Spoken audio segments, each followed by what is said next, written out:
ಚಿಂತಾಮಣಿಯ JK ಭವನದಲ್ಲಿ HD ದೇವೇಗೌಡರ ಪತ್ನಿ ಲೇಟ್ ಚೆನ್ನಮ್ಮ ದೇವೇಗೌಡರಿಗೆ ಜೆಡಿಎಸ್ ಕಾರ್ಯಕರ್ತರಿಂದ ಭಾವಪೂರ್ಣ ಶ್ರದ್ಧಾಂಜಲಿ. ಜುಲೈ 18ರಂದು ಭಾರತದ ಮಾಜಿ ಪ್ರಧಾನಮಂತ್ರಿ ಎಚ್ಡಿ ದೇವೇಗೌಡ ಅವರ ಧರ್ಮಪತ್ನಿ ಶ್ರೀಮತಿ ಚೆನ್ನಮ್ಮ ದೇವೇಗೌಡ ಅವರು ನಿಧನರಾದ ಹಿನ್ನೆಲೆಯಲ್ಲಿ ಚಿಂತಾಮಣಿ ನಗರದ ಹೊರವಲಯದಲ್ಲಿರುವ ಜೆಕೆ ಭವನದಲ್ಲಿ ಶ್ರದ್ಧಾಂಜಲಿ ಸಭೆಯನ್ನು ಆಯೋಜಿಸಲಾಗಿತ್ತು. ಜೆಡಿಎಸ್ ಕೋರ್ ಕಮಿಟಿ ರಾಜ್ಯಾಧ್ಯಕ್ಷರು ಹಾಗೂ ಮಾಜಿ ಶಾಸಕರಾದ ಜೆಕೆ ಕೃಷ್ಣಾರೆಡ್ಡಿ ಅವರ ನೇತೃತ್ವದಲ್ಲಿ ಈ ಭಾವಪೂರ್ಣ ಶ್ರದ್ಧಾಂಜಲಿ ಕಾರ್ಯಕ್ರಮವು ಯಶಸ್ವಿಯಾಗಿ ನೆರವೇರಿತು. ಜೆಕೆ ಭವನದಲ್ಲಿ ಹಮ್ಮಿಕೊಂಡಿದ್ದ ಕಾರ್ಯಕ್ರಮದಲ್ಲಿ ಭಾಗವಹಿಸಿದ್ದ ಜೆಕೆ ಕೃಷ್ಣಾರೆಡ್ಡಿ ಅವರು ಹಾಗೂ ನೂರಾರು ಜೆಡಿಎಸ್ ಮುಖಂಡರು, ಕಾರ್ಯಕರ್ತರು ಶ್ರೀಮತಿ ಚೆನ್ನಮ್ಮ ದೇವೇಗೌಡ ಅವರ ಭಾವಚಿತ್ರಕ್ಕೆ ವಿಶೇಷ ಪೂಜೆ ಸಲ್ಲಿಸಿ ಪುಷ್ಪಾರ್ಚನೆ ಮಾಡುವ ಮೂಲಕ ತಮ್ಮ ಆಳವಾದ ಸಂತಾಪ ಹಾಗೂ ಭಾವಪೂರ್ಣ ನಮನಗಳನ್ನು ಸಲ್ಲಿಸಿದರು. ಮೃತರ ಆತ್ಮಕ್ಕೆ ಶಾಂತಿ ಸಿಗಲಿ ಹಾಗೂ ಅವರ ಅಗಲಿಕೆಯ ದುಃಖವನ್ನು ಭರಿಸುವ ಶಕ್ತಿಯನ್ನು ದೇವೇಗೌಡರ ಕುಟುಂಬಕ್ಕೆ ಭಗವಂತ ನೀಡಲಿ ಎಂದು ಕೋರಿ ಕೆಲಕಾಲ ಮೌನಾಚರಣೆ ಮಾಡಲಾಯಿತು. ಶ್ರದ್ಧಾಂಜಲಿ ಸಭೆಯನ್ನು ಉದ್ದೇಶಿಸಿ ಮಾತನಾಡಿದ ಮಾಜಿ ಶಾಸಕ ಜೆಕೆ ಕೃಷ್ಣಾರೆಡ್ಡಿ ಅವರು ಚೆನ್ನಮ್ಮ ದೇವೇಗೌಡರ ಸುದೀರ್ಘ ಸಾರ್ವಜನಿಕ ಮತ್ತು ಪರೋಕ್ಷ ರಾಜಕೀಯ ಜೀವನದ ಕೊಡುಗೆಗಳನ್ನು ಕೊಂಡಾಡಿದರು.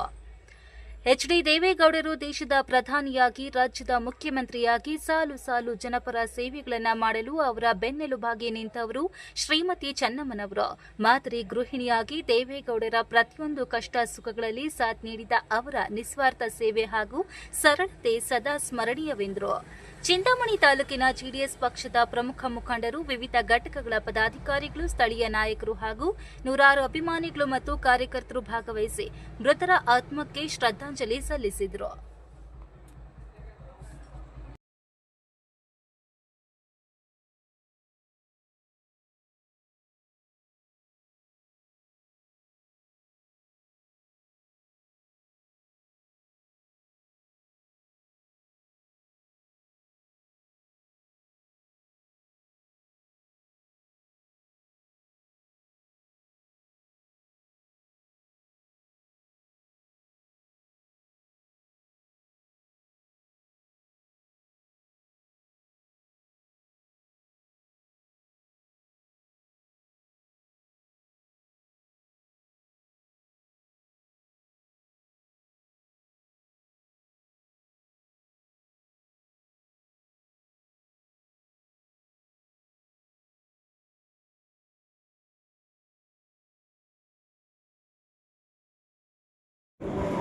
ಇವತ್ತು ಚಿಂತಾಮಣಿ ವಿಧಾನಸಭಾ ಕ್ಷೇತ್ರದಲ್ಲಿ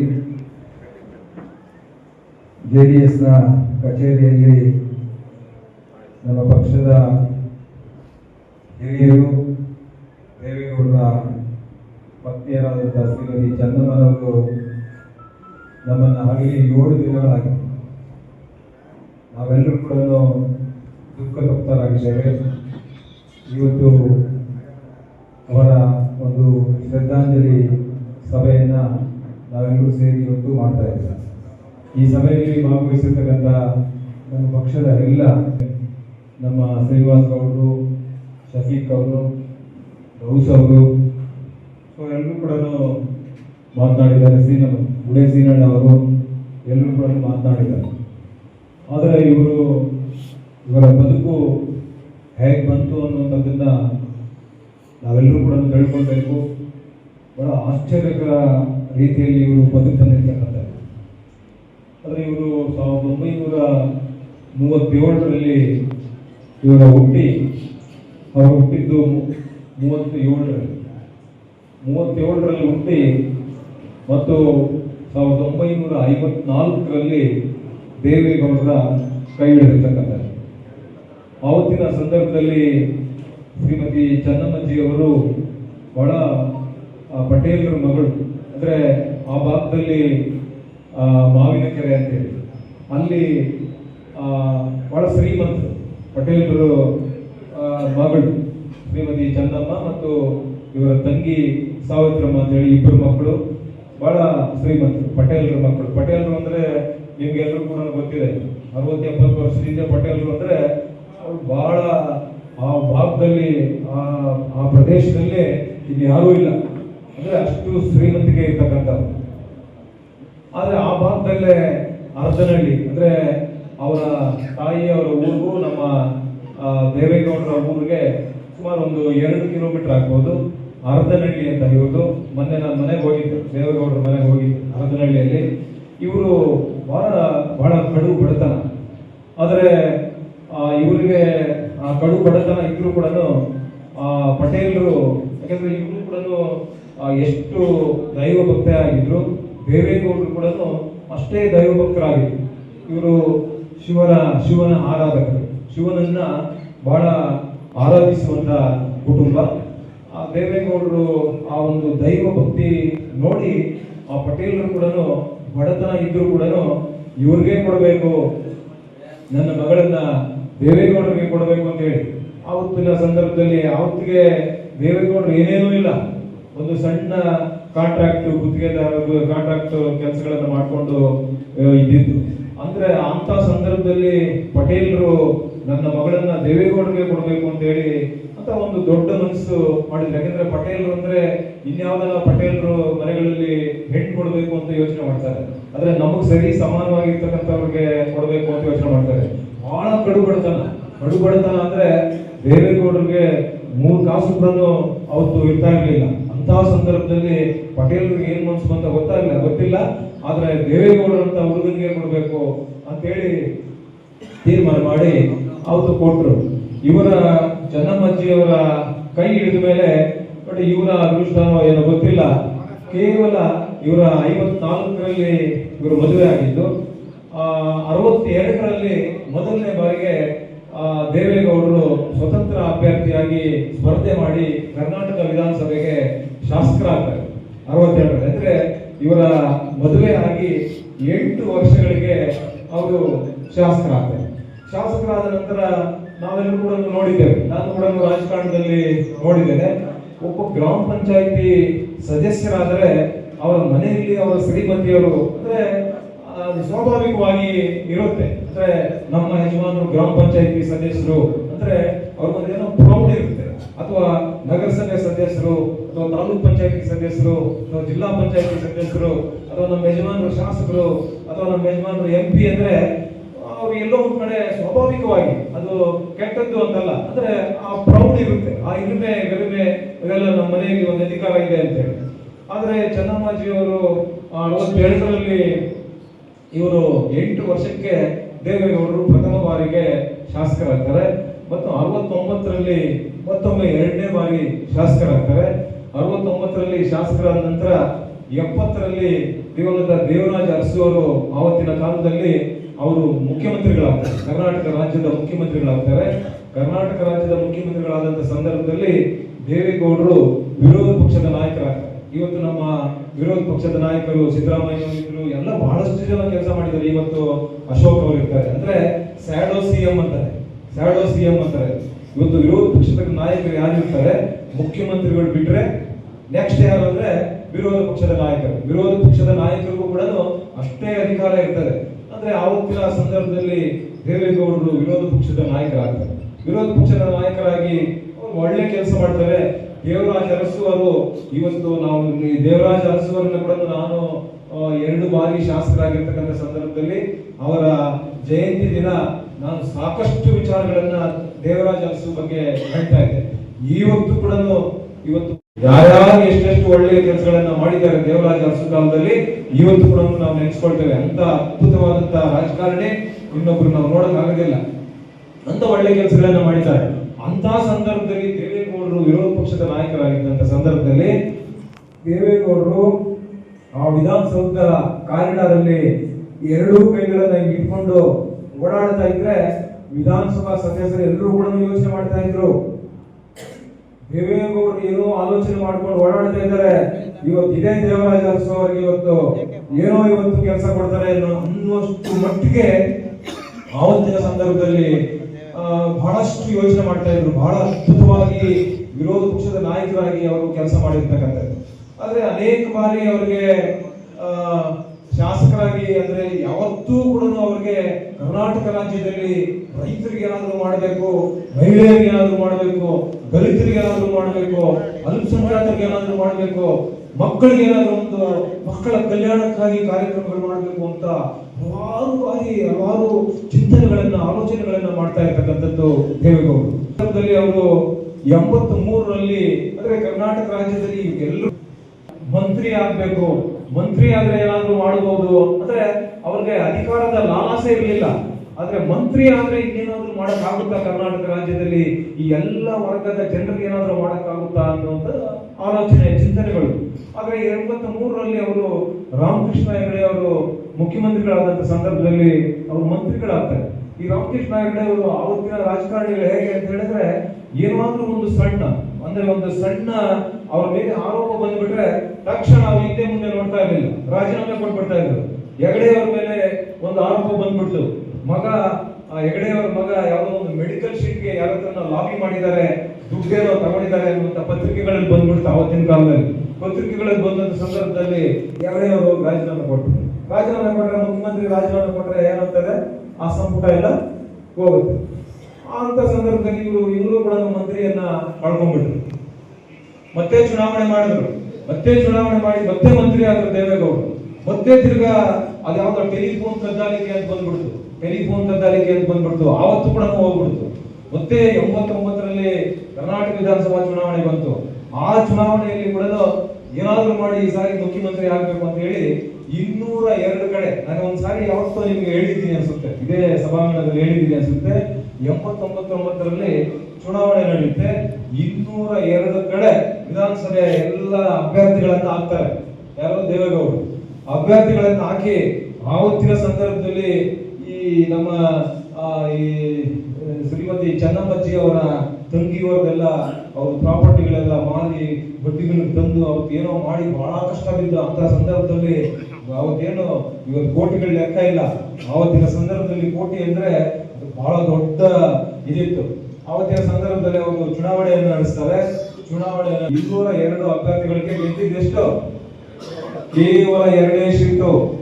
ಒಂದು ನಮ್ಮ ಬೈರೇಗೌಡರು, ಇನ್ನೊಬ್ರು ಮೈಸೂರು ಕಡೆ MP ವೆಂಕಟೇಶ್ ಅಂತ ಹೇಳಿ ಇಬ್ರು ಗೆದ್ರು. ಸಂದರ್ಭದಲ್ಲಿ ಆ ರೀತಿ ಏನಾದ್ರು ಆಗಿದ್ರೆ ಗೂಡು ಸೇರ್ಕೊಂಡ್ಬಿಡ್ತಾ ಇದ್ರು. ದೇವೇಗೌಡರು ಎಷ್ಟು ಗಟ್ಟಿದ್ರು ಅಂತ ಹೇಳಿದ್ರೆ ಬಹುಶಃ ಆ ಶಕ್ತಿ, ಅದರ ಹಿಂದೆ ಇರ್ತಕ್ಕಂಥ ಶಕ್ತಿ ಚೆನ್ನಮ್ಮಜ್ಜಿ ಅಂತ ಇವತ್ತು ಹೇಳಲಿಕ್ಕೆ ನಾನು ಬಯಸ್ತೇನೆ. ಆವತ್ತಿನ ಸಂದರ್ಭದಲ್ಲಿ 91ರಲ್ಲಿ ಮತ್ತೆ ಲೋಕಸಭಾ ಚುನಾವಣೆ ಬಂತು.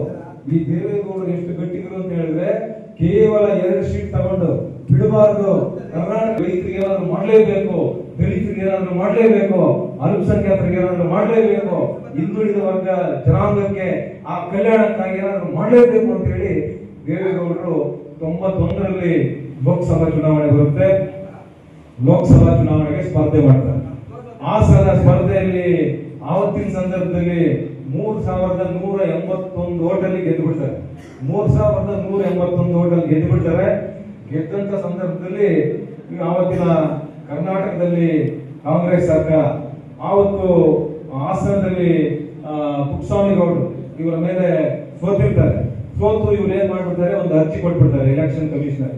ಇದು ಡಿಕ್ಲೇರ್ ಮಾಡಬಾರ್ದು, ಮೋಸ ಆಗಿದೆ, ಯಾಕಂದ್ರೆ ಕೆಲವು ಬೂತ್ಗಳಲ್ಲಿ 99% ಆಗ್ಬಿಟ್ಟಿದೆ, ಹಾಗಾಗಿ ಇದು ಎಣಿಕೆ ಆಗಬಾರ್ದು ಅಂತ ಹೇಳಿ. ಆವತ್ತು ರಾತ್ರಿ 1:30 ಗಂಟೆಯಲ್ಲಿ ಇವ್ರ ಜೊತೆಯಲ್ಲಿ ನಮ್ಮ ದೇವೇಗೌಡರ ಜೊತೆಯಲ್ಲಿ BL ಶಂಕರ್ ಇದ್ರು. BL ಶಂಕರ್ ಅವರು ಆವತ್ತಿನ ಸಂದರ್ಭದಲ್ಲಿ ರಾತ್ರಿ 1:30 ಗಂಟೆಯಲ್ಲಿ ದೆಹಲಿಯಲ್ಲಿ ಪ್ರಧಾನಮಂತ್ರಿಗಳು ಚಂದ್ರಶೇಖರ್ ಅವರಿಗೆ ಫೋನ್ ಮಾಡ್ತಾರೆ. ಸರ್ ಈ ತರ ಆಗ್ಬಿಟ್ಟಿದೆ. ಚಂದ್ರಶೇಖರ್ ಅವ್ರಿಗೂ ಆತ್ಮೀಯರಾಗಿತ್ತು. ಫೋನ್ ಮಾಡಿದಾಗ ಆವತ್ತು ಎಲೆಕ್ಷನ್ ಕಮಿಷನರ್, ಭಾರತ ದೇಶದ ಎಲೆಕ್ಷನ್ ಕಮಿಷನರ್ TN ಶೇಷನ್, ನಿಮ್ಗೆಲ್ಲರಿಗೂ ಗೊತ್ತಿರ್ಬೋದು. TN ಶೇಷನ್ ಬಂದ ಮೇಲೆ ನಿಮ್ಮ ಹಳ್ಳಿಗಳಲ್ಲಿ ಬ್ಯಾನರ್ಗಳು ಕಟ್ಟಬಾರ್ದು, ಬಂಟಿಂಗ್ಗಳು ಕಟ್ಟಬಾರ್ದು, ಇವೆಲ್ಲ ರೂಲ್ಸ್ ತಂದವರು ಶೇಷನ್ ಅವ್ರಿಗೆ ಫೋನ್ ಮಾಡ್ತಾರೆ ರಾತ್ರಿ 1:30ಯಲ್ಲಿ. ಈ ರಿಸಲ್ಟ್ ಬೆಳಗ್ಗೆವರೆಗೂ ಹೋಲ್ಡ್ ಮಾಡಿ, ಬೆಳಗ್ಗೆ ಡಿಕ್ಲೇರ್ ಮಾಡಿ ಅಂತ. ಅವ್ರು ಬೆಳಗ್ಗೆ 10 ಗಂಟೆವರೆಗೂ ಇಟ್ಕೊಂಡಿದ್ದು 3181 ಓಟು ಲೀಡ್ ಇರೋದ್ರಿಂದ ನಾವೇನು ಮಾಡೋಕ್ಕಾಗೋದಿಲ್ಲ. ಪುಟ್ಟಸ್ವಾಮಿ ಗೌಡರಿಗೆ ತಿಳಿಸ್ತಾರೆ, ಡಿಕ್ಲೇರ್ ಮಾಡಿಬಿಡ್ತಾರೆ. ಇವರು ಡೆಲ್ಲಿಗೆ ಹೋಗ್ಬಿಡ್ತಾರೆ, MP ಆಗ್ಬಿಟ್ಟು ಡೆಲ್ಲಿಗೆ ಹೋಗ್ಬಿಡ್ತಾರೆ. 94ರಲ್ಲಿ ಮತ್ತೆ ಕರ್ನಾಟಕದಲ್ಲಿ ವಿಧಾನಸಭಾ ಚುನಾವಣೆ ಬರುತ್ತೆ.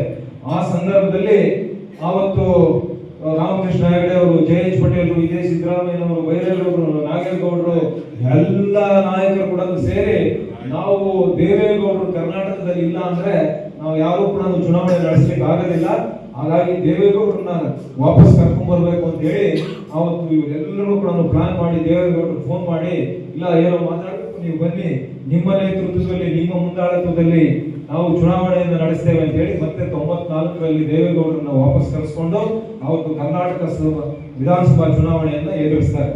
ಅವತ್ತು ಎದುರಿಸಿದಂತ ಸಂದರ್ಭದಲ್ಲಿ ನಮ್ಮ ಕಾಂಗ್ರೆಸ್ ನಾಯಕರು ಇಬ್ಬರು ನಾಯಕರು ಹೇಳಿರ್ತಕ್ಕಂಥದ್ದು, ಅವರ ಚೆನ್ನಮ್ಮನವರ ಒಂದು ಪೂಜೆಯ ಫಲ ನೋಡಿ ಹೇಗಿದೆ. ಚೆನ್ನಮ್ಮನವರ ಪೂಜೆಯ ಫಲ ಹೇಗಿದೆ ಅಂತ ಹೇಳಿದ್ರೆ 96ರಲ್ಲಿ ಆ ಒಂದು ಏನು ಲೋಕಸಭಾ ಚುನಾವಣೆ ಬಂತು. ಆ ಚುನಾವಣೆಯಲ್ಲಿ ದೇವೇಗೌಡರು ಮುಖ್ಯಮಂತ್ರಿಗಳಾಗಿದ್ರು. ಆವತ್ತಿನ ಸಂದರ್ಭದಲ್ಲಿ 16 ಎಂಪಿಗಳನ್ನ ನಮ್ಮ ಪಕ್ಷದಿಂದ ಗೆದ್ದಿದ್ರು. 16 ಎಂಪಿಗಳು ನಮ್ಮ ಪಕ್ಷದಿಂದ ಗೆದ್ದಿದ್ರು. ಆವತ್ತಿನ ಸಂದರ್ಭದಲ್ಲಿ ಶ್ರೀಮತಿ ಸೋನಿಯಾ ಗಾಂಧಿ ಅವರು, ಇವರೆಲ್ಲ ಸೀತಾರಾಮ್ ಕೇಸರಿ, ಇವರೆಲ್ಲರೂ ಕೂಡ ದೇವೇಗೌಡರನ್ನ ಕರೆಸ್ಕೊಂಡು, ಇಲ್ಲ ನೀನು ಪ್ರಧಾನಮಂತ್ರಿ ಆಗು, ನಾವೆಲ್ಲ ಕೂಡ ಬೆಂಬಲವನ್ನ ಕೊಡ್ತೀವಿ ಅಂತ ಹೇಳಿ ಅವತ್ತು ಶ್ರೀಮತಿ ಚೆನ್ನಮ್ಮಜ್ಜಿ ಅವರ ಒಂದು ಪೂಜೆಯ ಫಲ 96ರಲ್ಲಿ ಅವರು ದೇವೇಗೌಡರು ಪ್ರಧಾನಮಂತ್ರಿಗಳಾಗ್ಬಿಡ್ತಾರೆ. ಪ್ರಧಾನಮಂತ್ರಿಗಳು ಅಂದ್ರೆ ಹೇಳ್ಬೇಕಾ ಎಷ್ಟು ಇವತ್ತು ನಾವು ನೋಡ್ತೀವಲ್ಲ, ಪ್ರಧಾನಮಂತ್ರಿಗಳಿಗೆ ಯಾವ ತರ ಒಂದು ಪ್ರೋಟೋಕಾಲ್ ಇರುತ್ತೆ, ಹೇಗಿರುತ್ತೆ, ಏನಿರುತ್ತೆ. ಆದ್ರೆ ಇಷ್ಟೆಲ್ಲ ಕೂಡ 11 ತಿಂಗಳಿಗೆ ಅವರು ಹೇಳಿದ್ರು. 11 ತಿಂಗಳಲ್ಲಿ ಅವರು ಮಾಡಿರ್ತಕ್ಕಂಥ ಕೆಲಸ ಇವತ್ತು ನೀವು ಉತ್ತರ ಕರ್ನಾಟಕಕ್ಕೆ ಹೋಗಿ ಬಿಜಾಪುರ, ಬಾಗಲಕೋಟೆ, ರಾಯಚೂರು ಈ ಭಾಗದಲ್ಲಿ ದೇವೇಗೌಡರ ಒಂದು ಪುತ್ಥಳಿಯನ್ನು ಇಟ್ಟಿದ್ದಾರೆ, ಸ್ಟ್ಯಾಚ್ಯೂಯನ್ನು ಇಟ್ಟಿದ್ದಾರೆ.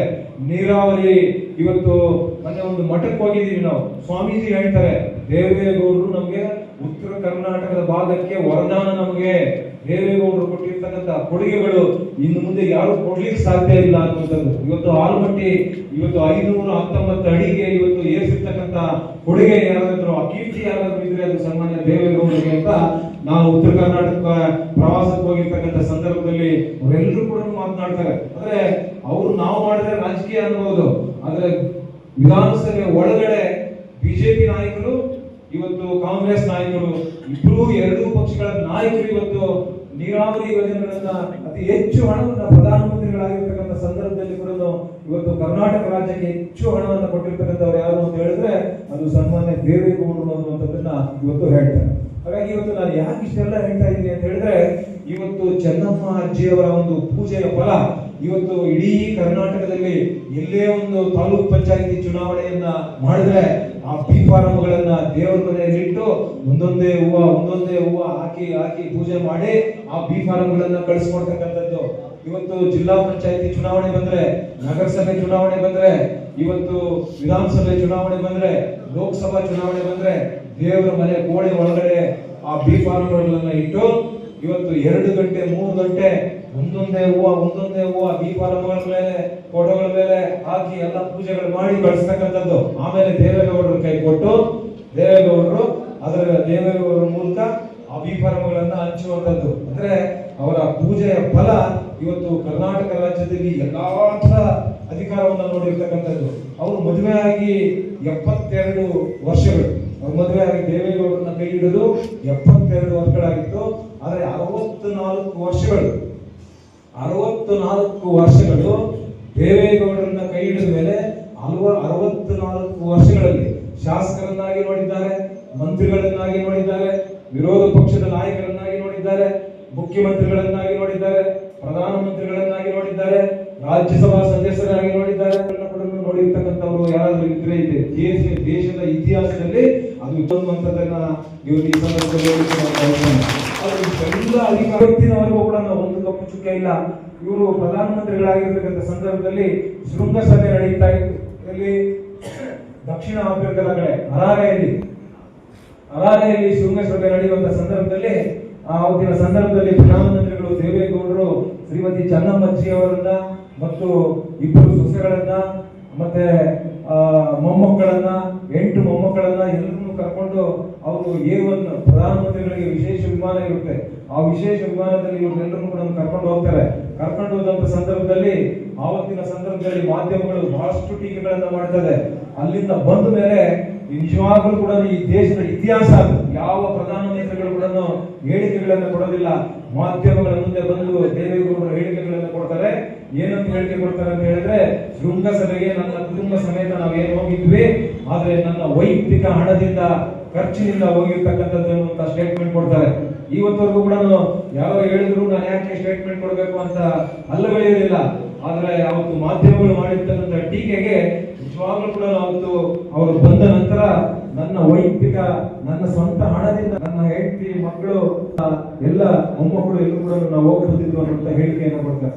ಇವತ್ತು ಚೆನ್ನಮ್ಮಾಜಿ ಅವರು ದೇವೇಗೌಡರು ಬಹಳ ಬಿಸಿ ಆವತ್ತಿನ ಸಂದರ್ಭದಲ್ಲಿ ಒಳೇನರಸೀಪುರದಿಂದ ಬೆಂಗಳೂರು ಬರ್ಬೇಕಂದ್ರೆ ಬಸ್ನಲ್ಲಿ ಬರ್ತಕ್ಕಂಥದ್ದು, ಟ್ರೈನಲ್ಲಿ ಹೋಗ್ತಕ್ಕಂಥದ್ದು ಈ ರೀತಿ ಇದ್ದಿದ್ದು.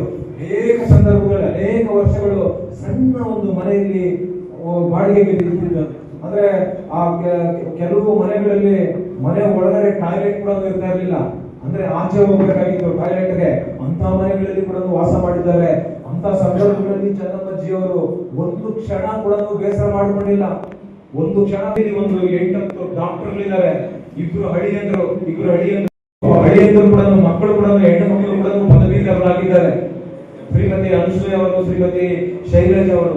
ಶ್ರೀಮತಿ ಅನುಸೂಯ ಅವರಿಗೆ ಮದುವೆ ಮಾಡುವಂತ ಸಂದರ್ಭದಲ್ಲಿ ದೇವೇಗೌಡರಿಗೆ ಒಂದು ಒಳ್ಳೆ ಹುಡುಗನ ನೋಡ್ಬೇಕು ಅಂತಿತ್ತು. ಆ ಸಂದರ್ಭದಲ್ಲಿ ಚೆನ್ನಮ್ಮಾಜಿ ಅವರು ಕೂಡ ಹುಡುಕ್ತಾ ಇದ್ರು. ಆದ್ರೆ ಈ ಒಂದು ದೈವಭಕ್ತ ಕುಟುಂಬಕ್ಕೆ ನಾವು ಕೊಡಬೇಕು ಅಂತ ಹೇಳಿ ಮಂಜುನಾಥ್ ಅವರು ಕೂಡ ಹಾಸನ ಜಿಲ್ಲೆಯವರು, ಚನ್ನರಾಯಪಟ್ಟಣ ತಾಲೂಕು. ಇವಾಗ ಮಂಜುನಾಥ್ ಅವರ ತಮ್ಮ ಕೂಡ ಅಲ್ಲಿ ಶಾಸಕರಾಗಿದ್ದಾರೆ. ಚನ್ನರಾಯಪಟ್ಟಣ ತಾಲೂಕಲ್ಲಿ ಶಾಸಕರಾಗಿದ್ದಾರೆ. ಬಾಲಕೃಷ್ಣ ಸಕಲ ಸರ್ಕಾರಿ ಗೌರವಗಳನ್ನ ಪೂರ್ಣಗಳ ತಾಯಿಗೆ ಅರ್ಪಿಸಿ ಅವರು ಹೋದ್ರು. ನನಗಂತೂ ಬಹಳ ಖುಷಿ ಆಯ್ತು. ಚೆನ್ನಮ್ಮಾಜಿ ಅವರ ಏನು 72 ವರ್ಷ ದೇವೇಗೌಡರ ಕುಟುಂಬಕ್ಕೆ ಸಲ್ಲಿಸಿರ್ತಕ್ಕಂಥ ಗೌರವಕ್ಕೆ ನಿಜವಾಗ್ಲೂ ಕೂಡ ಸಾರ್ಥಕ ಆಯ್ತು. ಅಜ್ಜಿಯ ಅವತ್ತು ನನ್ನ ಮಾಧ್ಯಮಗಳಲ್ಲಿ ಕೂಡ ಹೇಳ್ತೇವೆ, ಇಡೀ ದೇಶದ ಒಂದು ಆದರ್ಶ ಮಹಿಳೆ ಅನ್ನುವಂಥ ಮಾತನ್ನ ಕೂಡ ಮಾಧ್ಯಮಗಳೆಲ್ಲ ತಿಳಿಸಿದೆ. ಇವತ್ತು ದೇಶದಲ್ಲಿ ಯಾಕಂದ್ರೆ ಸಣ್ಣ ಒಂದು ಗ್ರಾಮ ಪಂಚಾಯತಿ ಸದಸ್ಯರಾದ್ರೆ, ನಗರಸಭೆ ಸದಸ್ಯರಾದ್ರೆ, ತಾಲೂಕು ಪಂಚಾಯತಿ ಸದಸ್ಯರಾದ್ರೆ, ಜಿಲ್ಲಾ ಪಂಚಾಯತಿ ಸದಸ್ಯರಾದ್ರೆ, ಶಾಸಕರಾದ್ರೆ, ಮಂತ್ರಿಗಳಾದ್ರೆ, ಲೋಕಸಭಾ ಸದಸ್ಯರಾದ್ರೆ, ಇಷ್ಟೆಲ್ಲ ಅಧಿಕಾರ ಎಷ್ಟಿರುತ್ತೆ, ಯಾವ ರೀತಿ ಪ್ರೌಢ ಆಗಿರ್ತಾರೆ. ಒಂದು ದಿನ ಒಂದು ಕ್ಷಣ ನನ್ನ ಯಜಮಾನರು ಶಾಸಕರಾಗಿದ್ದಾರೆ, ಮಂತ್ರಿಗಳಾಗಿದ್ದಾರೆ, ಮುಖ್ಯಮಂತ್ರಿಗಳಾಗಿದ್ದಾರೆ, ಪ್ರಧಾನಮಂತ್ರಿಗಳಾಗಿದ್ದಾರೆ, ಎಲ್ಲೂ ಕೂಡ ತೋರಿಸ್ಕೊಂಡಿಲ್ಲ. ಅವರು ಮಗ ಮುಖ್ಯಮಂತ್ರಿ ಆಗಿರ್ತಕ್ಕಂಥ ಸಂದರ್ಭದಲ್ಲಿ ದೇವಸ್ಥಾನ ಒಳಗಡೆ ಪೂಜೆ ಮಾಡ್ತಾ ಇದ್ರು ಅಂದ್ರೆ ನಾವು ಯೋಚನೆ ಮಾಡಬೇಕು. ಹಾಗಾಗಿ ಚೆನ್ನಮ್ಮಾಜಿ ಅವರು ನಿಜವಾಗ್ಲೂ ಕೂಡ ಈ ರಾಜ್ಯದಲ್ಲೆಲ್ಲ ಇಡೀ ದೇಶಕ್ಕೆ ಒಂದು ಆದರ್ಶ ಮಹಿಳೆ ಅನ್ನುವಂಥದ್ದನ್ನ ನಾವೆಲ್ಲರೂ ಕೂಡ ಹೇಳ್ಕೊಬೇಕು. ಹಾಗಾಗಿ ಇಂಥ ಅದ್ಭುತವಾದಂತ ಚೆನ್ನಮ್ಮಾಜಿ ಅವರನ್ನ ನಾವು ಕಳ್ಕೊಂಡಿದ್ದೀವಿ. ಅವರ ಕುಟುಂಬದ ಎಲ್ಲ, ಯಾಕಂದ್ರೆ ದೇವೇಗೌಡರು ನಾನು ಆಸ್ಪತ್ರೆಗೆ ಹೋಗುವಂತ ಸಂದರ್ಭದಲ್ಲಿ ಅವರು ಅಳ್ತಾ ಇದ್ರು. ಅಲ್ಲೇ ಕೈಗೆ ಎಷ್ಟು ಜೋರಾಗಿ ನೋಡ್ಕೊತಾ ಇದ್ರು ಅಂತ ಹೇಳಿದ್ರೆ ಅಷ್ಟು ಜೋರಾಗಿ ಹೊಡ್ಕೊತಾ ಇದ್ರು. ಮಕ್ಕಳೆಲ್ಲ ಸಮಾಧಾನ ಮಾಡ್ತಾ ಇದ್ರು. ಅವರು ಬೆಳಗ್ಗೆ ರುದ್ರಾಭಿಷೇಕ ಮಾಡಿಸಿ ಪ್ರಸಾದವನ್ನ ತಗೊಂಡು ಆಸ್ಪತ್ರೆಗೆ ಬಂದಿದ್ದಾರೆ. ಸಂಜೆ 4 ಗಂಟೆಗೆ ಬಂದಿದ್ದಾರೆ. ಬಂದು 3 ದಿನಗಳಿಂದ 16, 17, 18 3 ದಿನಗಳ ಕಾಲ 18ನೇ ತಾರೀಕು ಅವರು ಮೃತಪಟ್ಟಿದ್ದು. 3 ದಿನಗಳ ಕಾಲ ಕೂಡ ಕಣ್ಣು ಬಿಟ್ಟಿರ್ಲಿಲ್ಲ, ಕಣ್ಣು ಮುಚ್ಚಿಬಿಟ್ಟಿದ್ರು. ಆದ್ರೆ ರುದ್ರಾಭಿಷೇಕ ಮಾಡಿಸ್ಕೊಂಡು ದೇವೇಗೌಡರು ಆ ಪ್ರಸಾದ ಎಲ್ಲ ತಗೊಂಡು ಬಂದು ಆ ತಾಯಿ ಮೇಲೆ ಒಂದು ಹೂವ ಇಟ್ಟು ತಿಲ್ಕ ಇಡ್ತಾ ಇದ್ರು. ತಿಲ್ಕ ಇಡಬೇಕಾದ್ರೆ, ಕುಂಕುಮ ಇಡಬೇಕಾದ್ರೆ ಕಣ್ಣು ಬಿಟ್ಟಿದ್ದಾರೆ. ಕಣ್ಣು ಬಿಟ್ಟು ಅಂತ ಹೇಳಿ ಸರಿ ಹಾಗೆ ಇದರಂತೆ. ಹಾಗೆ ಇದ್ದ ತಕ್ಷಣ ಒಂದು 10-15 ನಿಮಿಷಕ್ಕೆ BP 150 ಎಷ್ಟೋ ಇದ್ದಿದ್ದು 20ಕ್ಕೆ ಬಂದ್ಬಿಡ್ತಾರೆ. 20ಕ್ಕೆ ಬಂದು ಸಡನ್ ಆಗಿ ಅಟ್ಯಾಕ್ ಆಗಿ ಮೃತಪಟ್ಟರು. ಅಂದ್ರೆ ದೇವೇಗೌಡರು ಹೇಳ್ತಾ ಇದ್ದಿದ್ದೇನಂದ್ರೆ, ನಾನು ಬಂದು ಹೂವ ಇಟ್ಟು ತಿಲಕ ಇಟ್ಟಿದ ತಕ್ಷಣ ಹೋಗ್ಬಿಟ್ಲು, ನಾನು ಮನೆಯಲ್ಲೇ ಇದ್ದಿದ್ರೆ ಉಳ್ಕೊಂತ ಇದ್ದೇನೋ ಅಂತ ಹೇಳಿ ಪಾಪ ತುಂಬಾ ನೋವು ಪಡ್ತಾ ಇದ್ರು. ಆದ್ರೆ ದೇವೇಗೌಡರು ಅಷ್ಟೇ ಅಲ್ಲ, ಆ ಕುಟುಂಬದ ಸದಸ್ಯರು ಎಲ್ಲರೂ ಕೂಡ ಆ ತಾಯಿಯ ಒಂದು ನೋವು ಭರಿಸುವಂತ ಶಕ್ತಿ ಭಗವಂತ ಆ ಕುಟುಂಬಕ್ಕೆ ಕೊಡ್ಲಿ ಅನ್ನುವಂತ ಮಾತನ್ನ ಈ ಸಂದರ್ಭದಲ್ಲಿ ಹೇಳಿ, ಈ ಸಂದರ್ಭದಲ್ಲಿ ಚೆನ್ನಮ್ಮಾಜಿ ಅವರ ಒಂದು ಶ್ರದ್ಧಾಂಜಲಿ ಸಭೆಗೆ ತಾವೆಲ್ಲರೂ ಕೂಡ ಬಂದಿದ್ದೀರಾ. ನಿಜವಾಗ್ಲೂ ನಮ್ಗೆ ಬಹಳ ಸಂತೋಷ ಆಗ್ತಾ ಇದೆ. ತಮ್ಮೆಲ್ಲರ ಸಮ್ಮುಖದಲ್ಲಿ ಅಜ್ಜಿಯವರ ಆ ಒಂದು ಶ್ರದ್ಧಾಂಜಲಿ ಸಭೆಯನ್ನ ಮಾಡಿದ್ದೇವೆ.